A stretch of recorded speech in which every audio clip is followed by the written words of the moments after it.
In a small village, there lived a young boy named Ryan with his parents in a tiny cottage on the outskirts of the town. Ryan was very lazy and never showed much interest in working. Every day, he would help his father in the fields, but his only task was to chase away the birds that came to eat the rice crops. Usually, the villagers would use sticks or slingshots to scare the birds, but Ryan didn't want to move around much. So he came up with a clever idea. He set up wooden poles in different parts of the field and connected them with ropes. This way he could lie down and simply pull the ropes to scare the birds away. Ryan's father was sometimes worried and thought, "If I fall sick, how will Ryan manage everything?" But since Ryan always finished his work, his father never got angry. One summer during a severe drought, Ryan's father suddenly became seriously ill. Now, all the responsibility for the field fell on Ryan's shoulders. He tried his best, but being unaccustomed to hard work, he couldn't manage properly. After a few weeks, the crops began to dry out.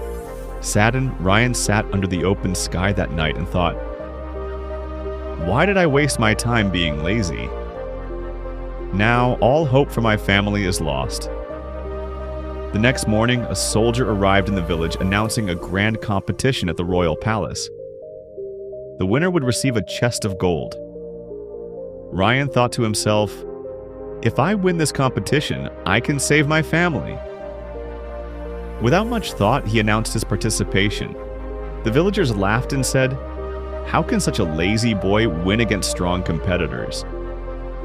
But Ryan wasn't discouraged and set off toward the palace, determined to reach there within 3 days.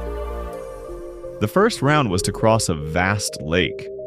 As the race began, all the contestants jumped into the water and started swimming, but Ryan paused for a moment to think. He realized, "I can't win by swimming. I need to think differently." Suddenly, an idea struck him.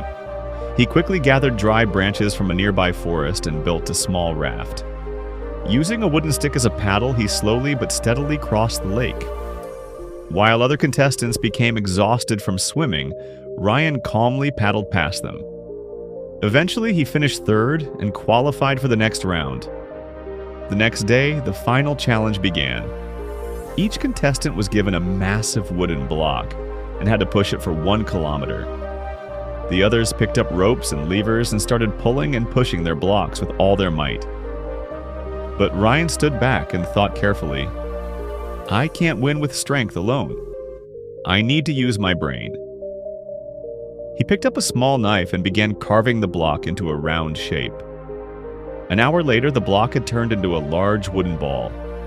Now, instead of dragging it, Ryan rolled the ball easily down the road. The crowd was amazed as they saw the lazy boy outsmarting the stronger competitors. In the end, Ryan crossed the finish line first, securing victory.